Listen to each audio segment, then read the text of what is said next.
Hello, I'm Jan Szrewiński. Welcome on board the Eastern Express. As always, I hope you enjoy the journey. Now, in this episode, we're taking you on the eastbound train and you're only getting off at the last stop. If you haven't guessed already, we're talking about Vladimir Putin's latest adventure to North Korea. The Russian president has taken a detour from his usual playgrounds to pay a visit to Kim Jong-un. And it's not for a casual game of golf either, though the smiles all around could lead you to believe that. So without further ado, let's take a look at our latest report to find out more. For the first time in 24 years, Vladimir Putin paid a visit to North Korea. During the trip, the Russian so-called president and the Korean totalitarian leader Kim Jong-un signed a comprehensive strategic partnership.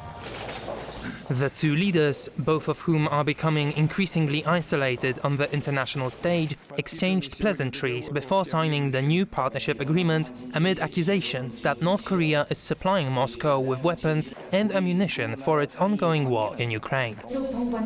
The agreement secures bilateral assistance and cooperation in the event of an attack on either by any third country. It is a significant development in the relationship between the two nations. Some consider it a revival of sorts, since a mutual defense agreement between the countries was previously signed in 1961, yet was annulled in 1990 when the Soviet Union established diplomatic ties with South Korea. Kim Jong-un said that the agreement ushers in a new era, adding that the cooperation on political, military, economic and other issues is peaceful and aimed at defending the interests of both states. Vladimir Putin did not shy away from big statements either. Welcomed with the red carpet, the Russian despot expressed gratitude for Pyongyang's unwavering support. The Russian delegation's visit came as Moscow continues to wage its prolonged war in Ukraine, and both countries grapple with Western sanctions punishing aggression, or in Pyongyang's case, rogue nuclear and other weapons programs. NATO has repeatedly accused North Korea of violating UN Security Council resolutions by supplying Russia with arms and ammunition, including ballistic missiles, to use in Ukraine.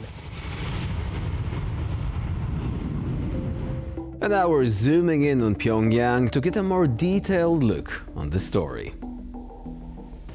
Putin's faraway trip to Pyongyang is the first in 24 years and signals a desperate gambit. Putin is not just visiting for the local cuisine or the scenic views of desolate streets and military parades. No, he's there on a mission. Russia's war in Ukraine is grinding on, and the Kremlin's war chest is running low. Enter North Korea, a regime with stockpiles of Soviet-era ammunition and a penchant for shady dealings. Upon landing, Putin was greeted by Kim Jong-un with all the pomp and ceremony North Korea could muster. Think fewer red carpets and more goose-stepping soldiers. The two autocrats then inked a strategic partnership agreement, which is essentially a fancy way of saying, we'll scratch your back if you scratch ours, especially if it means sticking it to the West. So, what does this partnership entail? For a start, access to North Korea's aging yet vast arsenal of artillery and ammunition. Reports suggest Russia has already been receiving thousands of containers filled to the brim with munitions to sustain its war efforts in Ukraine. And yes, it's kind of like raiding your grandparents' attic for World War II relics and finding enough to start your own militia. But it's not just about bullets and bombs. Russia is reportedly interested in North Korea's experience in cyber warfare and, well, evading sanctions. Yes, the same North Korea that's basically a global pariah has somehow become a master at dodging international sanctions and pulling off elaborate cyber heists. If there is one thing Kim's regime knows, it's how to operate in the shadows, which is precisely what Putin needs as international pressure mounts. Who knew? They would have so much in common. And by the way, Putin didn't arrive empty-handed, you know. Among the goodies presented to Kim were a luxury limousine, a ceremonial dagger, and a tea set. Yes, because nothing says thank you for the ammunition quite like a fancy tea set. Also, accepting a teacup from Vladimir Putin, I mean, this has become a meme by now. Long story short, you probably shouldn't do that, unless you're a fellow dictator, perhaps. Now, the implications of this budding bromance are chilling. With North Korean arms bolstering Russian firepower, the war in Ukraine is likely to go on for longer. Moreover, the alliance sends a clear message. Autocracies around the world are uniting, sharing resources and fortifying their positions against the international order. It's like the world's worst club, and the membership comes with a mandatory disregard for human rights. And for the rest of us, this could mean a potential rise in regional tensions and a shaky global security landscape. China, in particular, might not be thrilled about Russia using its North Korean influence. Imagine your frenemies getting cozy with your awkward cousin. It's uncomfortable, to say the least. In summary, Putin's visit to North Korea is not just a desperate quest for weapons. It's a dangerous liaison that threatens to reshape geopolitical alliances and stoke the fires of conflict even further. As Russia and North Korea tighten their embrace, the world watches on with bated breath. And now here to shed more light on the issue is our guest, Piotr Plebaniak, sociologist and author. Hello and welcome to TVP World. Good afternoon and good morning to you. Would you say that the George W. Bush administration should feel vindicated by now? I mean, the term that they first coined, axis of evil, is experiencing something of a revival, especially after Putin decided to travel to North Korea. Oh yes, first last month a visit to China and now to North Korea. It means they are trying to revive and strengthen the alliances, the military alliances, and mutual military help in face of conflict with this collective West, as I call it. So the conflict with the collective West is like this uniting dimensions of their cooperation. And the term axis of evil was actually used by a couple of commentators, including former Belgian Prime Minister Guy Verhofstadt and also the leader of the opposition in Belarus, Svetlana Tsikhanouskaya, to name but a few. How do you think the West should react? I mean, the new axis of evil seems to be, if anything, more powerful than the old one. Yes. First, the term is coined excellently. I admire the person who introduced it to the public opinion of international community. An evil needs to have a face we could hate. And axis of evil, relating, of course, to the Second World War and Nazi Germany, is a perfect solution. They are now using, the West, I should say, we are using this narrative in order to develop unity among ourselves. And exactly the same is Russia and China and North Korea and all other countries. They are doing exactly the same. And the problem is that they are succeeding and they are forging a huge alliance, which is recently called as Global South. And this alliance or association of countries is trying to make sure that America will get weakened as soon as possible. And my guess, as I say, for the last 2 years, is that during the elections in November this year, they will try to put as many problems as possible. So naturally, the cooperation between authoritarian states is seen in many dimensions. That includes information warfare, but also the delivery of munitions. Now, how much of a threat do you think this latest agreement between North Korea and Russia actually is? Among the statements that they've made, they included something that seems to resemble NATO's Article 5. Do you think it's going to work, though? Well, both sides, us, the West, and the totalitarian bloc, they are trying to bypass the international law or regulations or agreements in order to support their side. And that's what is happening right now. Even now, we are unable to measure the quantity and quality of the help North Korea militarily is giving to Russia. Some say North Korea has given to Russia about 5 million artillery shots. and Ukrainian estimate is 1.5 million. Both numbers are huge and would support Russian struggle in Ukraine hugely. And would it make the difference? We don't know, because we don't know the numbers, and probably agencies on our side know the numbers, but they are not published. They wouldn't even admit that they know the number. So it's just a game, of course. And the problem is that whatever is happening, this is a show of strength and unity on the side of Russia and Russia's allies. And this is very, very dangerous. And you've mentioned the show of strength, but how much of all this is made or designed strictly for show, so to say? In other words, when it comes to the propaganda message emanating from Pyongyang and Moscow, isn't this basically a sort of deterrence against the West in helping Ukraine, trying to convince Western countries that, look, now there is going to be this inexhaustible source of ammunition, you stand no chance, so you better just abandon Ukraine and go back to business as usual? Do you think that this could be a part of the message there? Well, the actual help and the posturing and generating a narrative, trying to intimidate and the opposing side, and trying to discourage opposing side from any continuation of hostilities. This is what both sides do, and they try to create as menacing, as dangerous image of this their own strength as possible. That's exactly what we do too. So it's fascinating, it's threatening, it's always like that because it is designed this way. So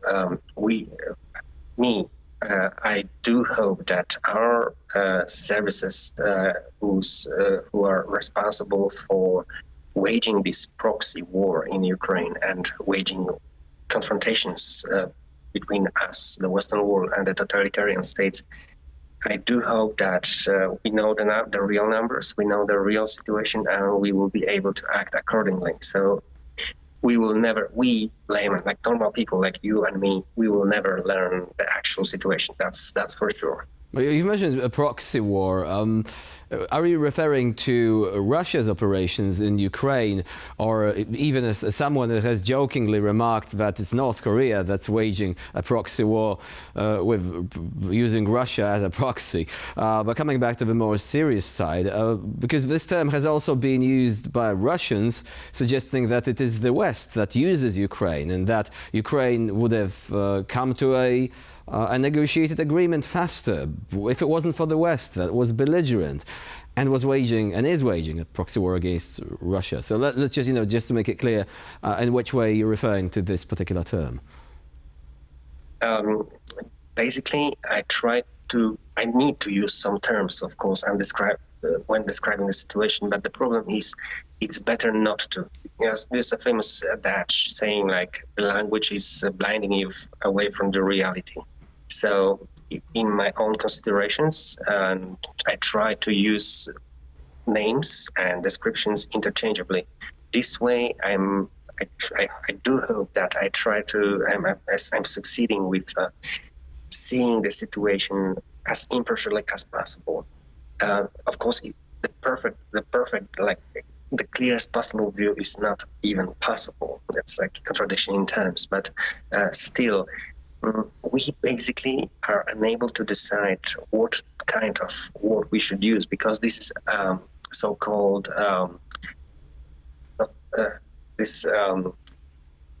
hybrid warfare. I don't like this term. I hate this term basically because it doesn't show the complexity and the most important factor in hybrid warfare.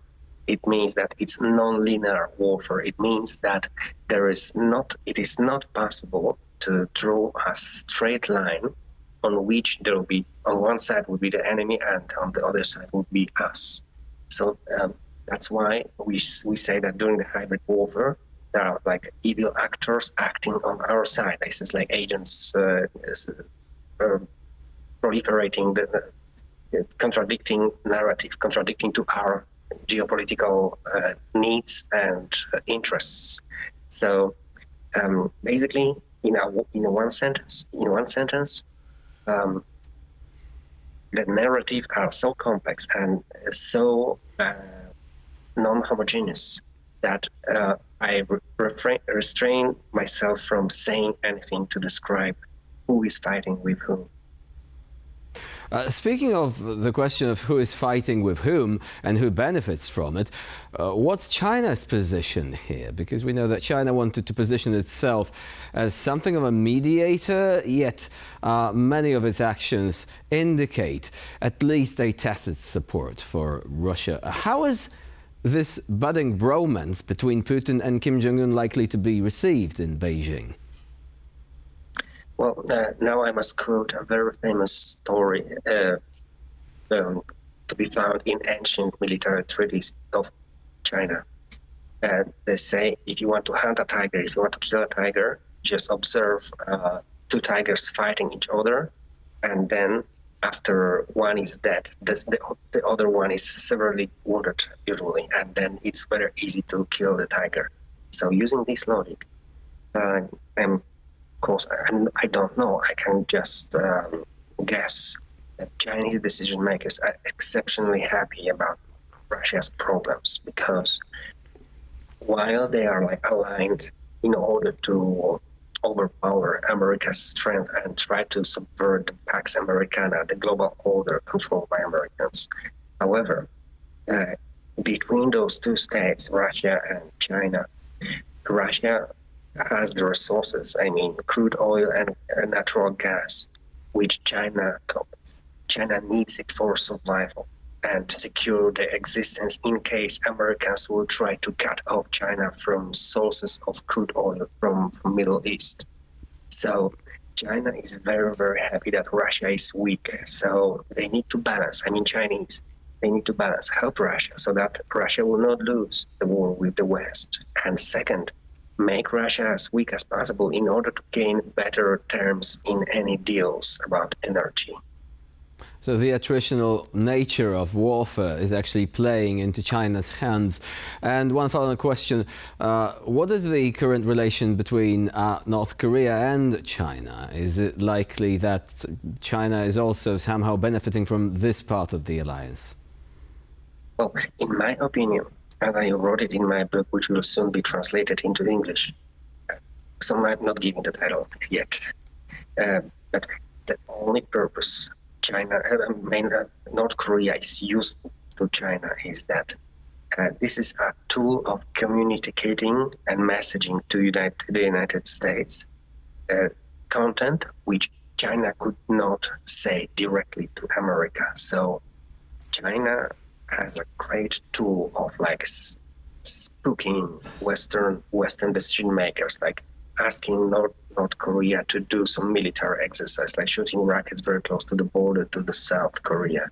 This way, they increase the tensions and they gain advantage in any negotiations happening. It's always for show. It's always designed to look scary, and it's extremely funny sometimes and extremely interesting because we need to guess what they are trying to say. So that's a great exercise for a geopolitical way of thinking, skills of understanding what's happening.